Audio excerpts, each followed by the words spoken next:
Olá, esse é o Reviews Quadriláteros. A gente vai falar hoje sobre um lançamento da Panini, que está em bancas aí, com um personagem chamado Desafiador.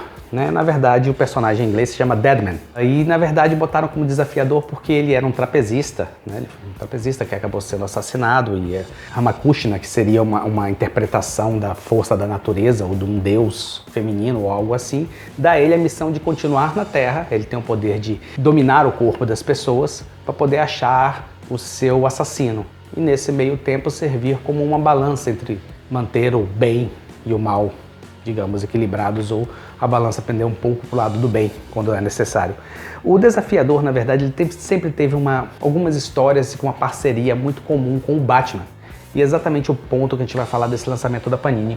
Um tempo atrás, na coleção Lenda dos Cavaleiros das Trevas, uma coleção que a Panini lança uma capa cartonada, um papel offset, e que se dá muito bem com o material da época. Dentro dos vários quadrinhos que o Neal Adams tem aqui publicado, ele tem essa história aqui, que saiu na Brave and the Bold, que é exatamente o Desafiador encontrando o Batman. É uma história interessante em que, no final, os personagens estão numa situação, eles ficam numa cidade no Himalaia, Tem um vilão que acaba na neve. A coisa toda acaba sem meio que acabar. Ela dá muita interpretação para muita coisa diferente.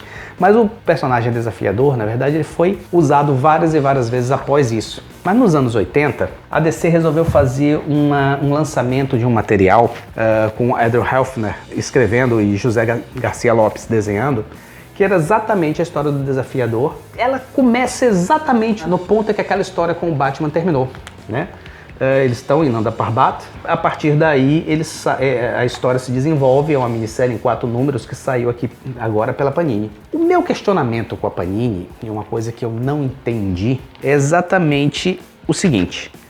Você tem aqui um material da década de 80, tudo bem que o José Garcia Lopes, a gente já falou aqui, ele está se aposentando. A gente vai ter vários materiais dele aí sendo publicados de repente. A gente já teve um Batman por Garcia Lopes há pouco tempo, que foi, inclusive, feito um review aqui no canal.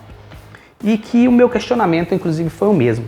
Se você tem um material da década de 80 que é interessante, é clássico, e inclusive ele é uma continuação direta de um material que saiu nessa coleção de lendas, que é uma coleção mais barata, mais acessível e de material clássico, não seria um pouco mais sensato se eles lançassem Lendas, Desafiador, ou José Garcia Lopes, em vez de você pegar o material e lançar em capa dura, mais caro, um material que é uma continuação direta de uma coisa que já saiu no formato mais barato e que, na verdade, de repente ele nem vai vender tanto, porque o Desafiador não é um personagem de primeira linha da DC. Eu acredito que muita gente nem conheça o personagem, e de repente ele faria mais sentido num formato mais econômico, Eu questionei já algumas vezes algumas decisões da Panini aqui no canal, mas eu continuo sem entender essa necessidade de um material de luxo para um material que de repente poderia ser muito mais divulgado,